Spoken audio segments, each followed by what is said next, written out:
Hello everyone, welcome back to my channel. మీరందరూ బాగున్నారని అనుకుంటున్నాను. నేనైతే చాలా బాగున్నాను. ఇవాళ వీడియోలో కొన్ని కిచెన్ టిప్స్ని అండ్ అలాగే లేడీస్కి యూజ్ అయ్యే ఇంట్రెస్టింగ్ టిప్స్ని మీతో షేర్ చేసుకోబోతున్నాను. సో చాలా యూస్ఫుల్ వీడియో, ఎక్కడ స్కిప్ చేయకుండా చూడండి. వీడియోలోకి వెళ్ళిపోయే ముందు మన ఛానల్ ఎవరైనా కొత్తగా చూస్తున్నట్లయితే ఛానల్ని సబ్స్క్రైబ్ చేసుకోండి, పక్కన ఉన్న బెల్ ఐకాన్ని క్లిక్ చేయండి. సో దీని ద్వారా ఏంటి అంటే వీడియో అనేది పోస్ట్ చేసిన వెంటనే మీకు నోటిఫికేషన్ వచ్చేస్తుంది.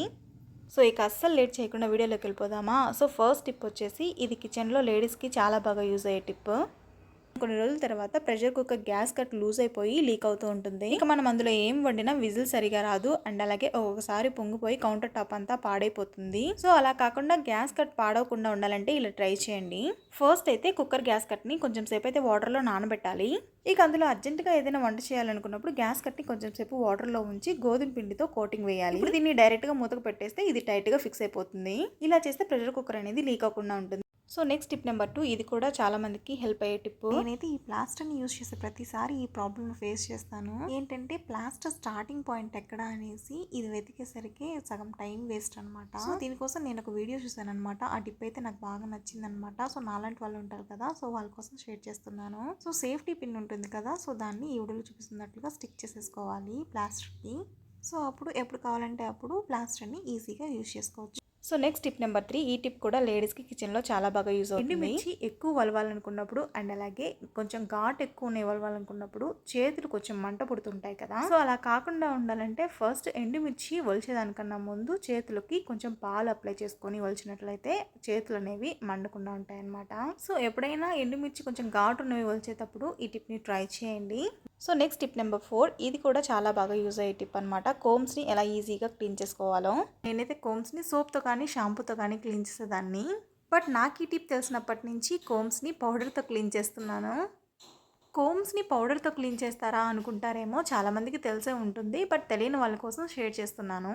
కోమ్స్ని సోప్తో క్లీన్ చేసేదానికంటే పౌడర్తో క్లీన్ చేస్తే డస్ట్ అనేది చాలా ఈజీగా రిమూవ్ అయిపోతుంది.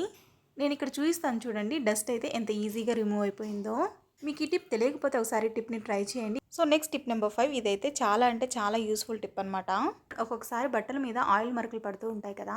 ఆయిల్ మరకలు, జిడ్డు మరకలు బట్టల మీద పడితే ఎంత క్లీన్ చేసినా అవి అస్సలు పోవు కదా. ఇన్ కేసు ఇలాంటి ప్రాబ్లమ్ని ఫేస్ చేస్తుంటే ఇలా ఒకసారి ట్రై చేయండి. ఆయిల్ మరకలు అయితే క్షణాల్లో పోతాయి.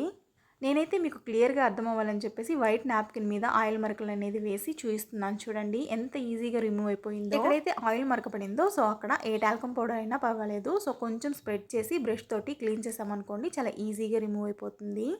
తర్వాత వాటర్తో క్లీన్ చేసేసుకోవచ్చు. ఇదైతే ఫేక్ అనుకుంటారేమో, అస్సలు కాదు. ఒకసారి ఖచ్చితంగా ట్రై చేసి చూడండి, మీకే రిజల్ట్ అనేది తెలుస్తుంది. సో నెక్స్ట్ టిప్ నెంబర్ 6, ఈ టిప్ కూడా వెరీ యూస్ఫుల్ టిప్ అనమాట.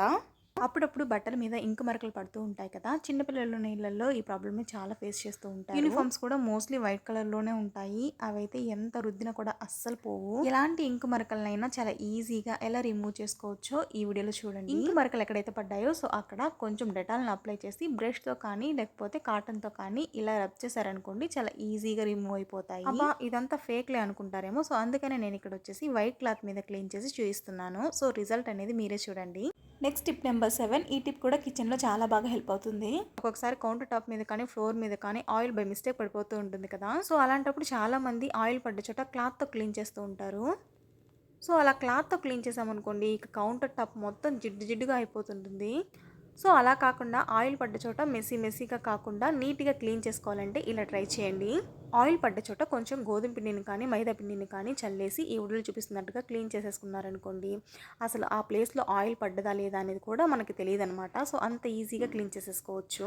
తర్వాత నార్మల్ వాటర్ చల్లేసి డ్రై క్లాత్ తోటి క్లీన్ చేసేసుకోవచ్చు. సో చూసారు కదా ఎంత నీట్గా క్లీన్ అయిపోయిందో. ఎప్పుడైనా యూస్ అనిపిస్తే ట్రై చేయండి. సో నెక్స్ట్ టిప్ నెంబర్ 8, రాగి వస్తువులని ఈజీగా ఎలా క్లీన్ చేసుకోవాలో చూడండి. ఇక నుంచి రాగి వస్తువులను క్లీన్ చేసుకునే దానికి నిమ్మకాయ కానీ, చింతపండు కానీ, పీతాంబరం కానీ ఇలాంటివి ఏమీ అవసరం లేకుండా, చేతులతో రుద్దే పని లేకుండా ఇలా నీట్గా క్లీన్ చేసేసుకోవచ్చు. అదేలాగంటే 1 టేబుల్ స్పూన్ శనగపిండి, 1 టేబుల్ స్పూన్ పసుపు, 1 table spoon curd, 1 table spoon దాకా నిమ్మరసాన్ని పిండుకొని మంచిగా పేస్ట్ లాగా ప్రిపేర్ చేసుకోవాలి. ఇలా ప్రిపేర్ చేసుకున్నటువంటి పేస్ట్ని రాగి వస్తువుల మీద జస్ట్ అప్లై చేసి వైప్ చేసేస్తే చాలు, ఈజీగా క్లీన్ అయిపోతాయి. ఇక్కడ మీరు చూసినట్లయితే జస్ట్ ఊరికే పేస్ట్ అనేది అప్లై చేశాను, వైప్ చేసేసాను. ఇది అనేది ఎంత క్లీన్ అయిందో చూడండి. ఇక నుంచి రాగి వస్తువులను క్లీన్ చేసుకునే దానికి రుద్దాల్సిన అవసరమే లేదు. ఇలా ట్రై చేయొచ్చు. సో నెక్స్ట్ టిప్ నెంబర్ 9, ఇది కూడా చాలా యూస్ఫుల్ టిప్ అనమాట. కొత్త ప్లేట్స్ మీద ఉన్న గిన్నెల మీద ఉన్న స్టిక్కర్స్లని ఈజీగా ఎలా రిమూవ్ చేయొచ్చో ఈ వీడియోలో చూసేద్దాం. ఫస్ట్ స్టవ్ వెలిగించుకొని స్టవ్ మీద స్టిక్కర్ ఉన్న ప్లేట్ని పెట్టేయాలి. కొన్ని ప్లేట్స్కైనా గిన్నెలకైనా స్టిక్కర్ అనేది బ్యాక్ సైడ్ వస్తుంది. సో అప్పుడు వాటిని బోలించి పెట్టేయాలి. ఎందుకంటే స్టిక్కర్ డైరెక్ట్గా మంటకు తగిలి స్టిక్కర్ నల్లగా అయిపోయి సరిగా ఊడరాదనమాట. ఇలా మంట తగిలిన 10 సెకండ్స్కే స్టిక్కర్ అనేది ఈజీగా వచ్చేస్తుంది. ఇలా స్టిక్కర్ తీసేసిన తర్వాత కూడా ప్లేట్స్ మీద ఆ స్టిక్కర్ మార్క్స్ అనేది ఉంటాయి కదా, సో వాటిని కూడా ఈజీగా క్లీన్ చేసేసుకోవచ్చు. కొంచెం విమ్ లిక్విడ్ అండ్ అలాగే కుకింగ్ ఆయిల్ కొంచెం యాడ్ చేసుకొని స్క్రబ్బర్ తోటి ఇలా స్క్రబ్ చేసేస్తే ఈజీగా రిమూవ్ అయిపోతుంది. ఇన్ కేస్ ఈ టిప్ మీకు తెలియకపోతే ఒకసారి ట్రై చేయండి. So next tip number 10.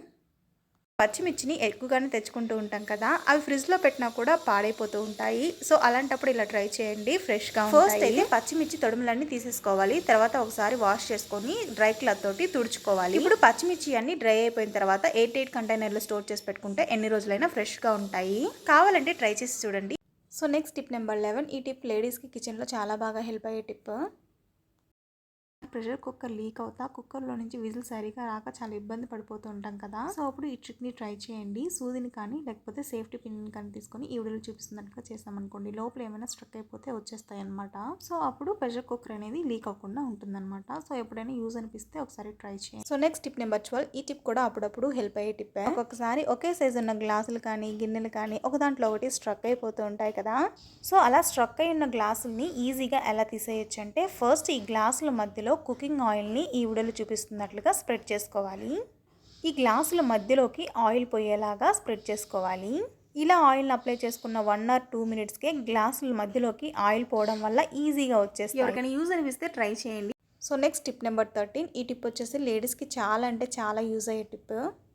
నార్మల్గా శారీస్ వార్డ్రోబ్లో ఫోల్డ్ చేసి పెట్టుకున్నప్పుడు ఒక్కొక్కసారి బ్లౌజ్ కనిపించక ఇబ్బంది పడిపోతూ ఉంటాం కదా, సో అలాంటప్పుడు శారీని ఇలా ఫోల్డ్ చేసి పెట్టుకున్నాం అనుకోండి, శారీ నీట్గా ఉంటుంది అండ్ అలాగే బ్లౌజ్ కోసం వెతకాల్సిన అవసరం కూడా ఉండదు. ఫస్ట్ శారీని ఫోల్డ్ చేసుకున్న తర్వాత బ్లౌజ్ కింద శారీని పెట్టేసి హుక్స్లు పెట్టేసుకోవాలి. తర్వాత హ్యాండ్స్ని కూడా లోపలికి ఫోల్డ్ చేసేసి శారీని కూడా ఈ వీడియోలో చూపిస్తున్నట్లుగా ఫోల్డ్ చేసేసుకోవాలి.